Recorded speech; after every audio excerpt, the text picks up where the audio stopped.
The latest exhibition on Islamic art in Washington, D.C.'s Freer and Sackler Gallery, which starts on the 24th of October 2009 and runs through the 24th of January 2010, is entitled Falnama, the Book of Omens.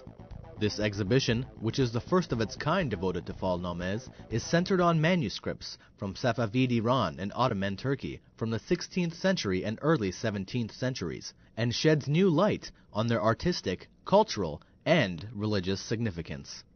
3 days before its opening to the general public, WashingtonTV was able to get an exclusive interview with Massumeh Farhad, the chief curator and curator of Islamic art of the gallery, who told us what makes the Falnamas exhibited by the gallery most spectacular and unusual is that, unlike earlier varieties, the ones that display at the Freer and Sackler Gallery have images that allow for prognostication. As the word indicates, Falnama is a book of files that were created in the 16th century with pictures. Now, there have been earlier Falnamas that were created without images, but what makes these works that are on display here special and unusual is the fact that now we have images that go with the text that allow for prognostication, and that's what makes these works stand out among other unillustrated Falnamas. The art of divination and the interest in fortune-telling of future has a long tradition in the Islamic world, which includes consulting the position of the planets, casting horoscopes, or interpreting dreams.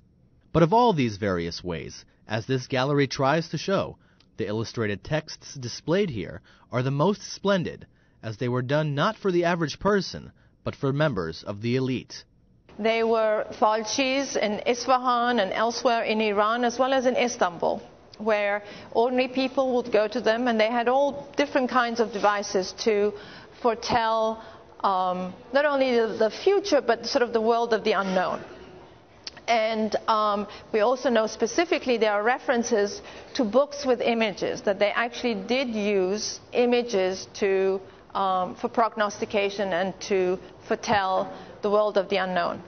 But the copies that we see here and the four monumental copies that are on display here were really done for members of the elite. Beside their unusual subject matter, these monumental books are most notable for the brightly painted compositions they display.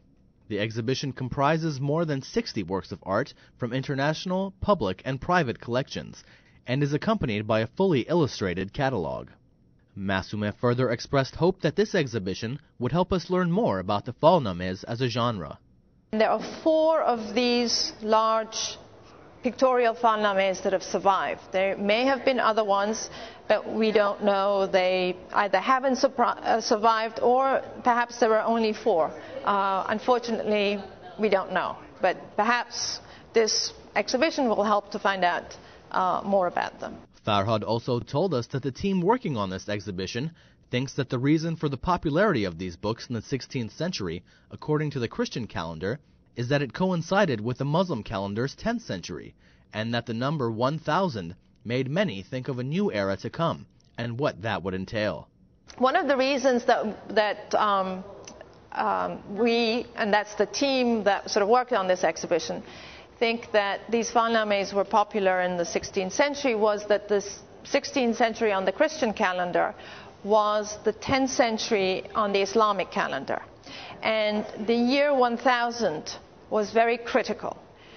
Everyone throughout the Islamic world, in particular in Iran, in Ottoman Turkey, believed that the year 1000 heralded the end of the world.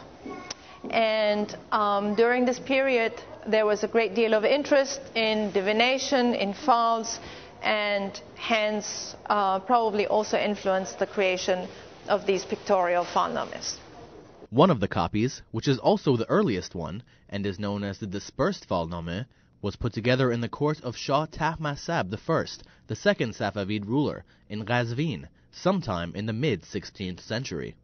Although the books were meant as secular texts to guide men to goodness and godliness, the artwork found inside also tells the story of that era's cross-cultural influences.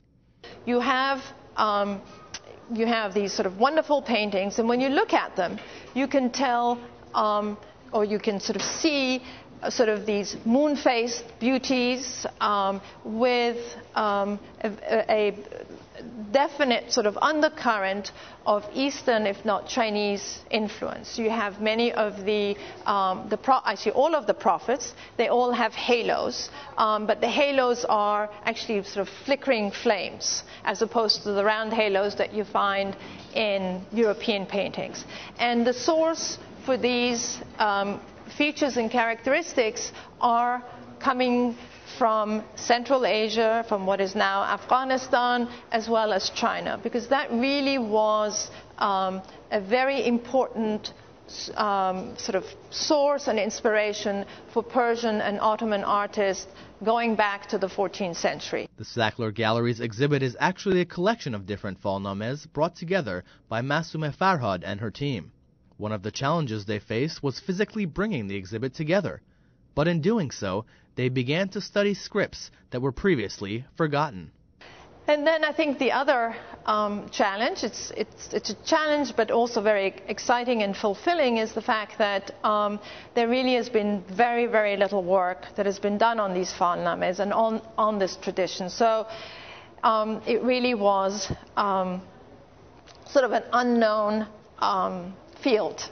Really try to understand the importance of these illustrated texts, why they were produced, for whom they were produced, and what they really meant in the 16th century, because that's an important aspect for any art historian, is try to see what they mean today is important, but also what they meant for the people who made them and the people who used them. I think it's part of our heritage, and I think it's important to see it and to share it with others.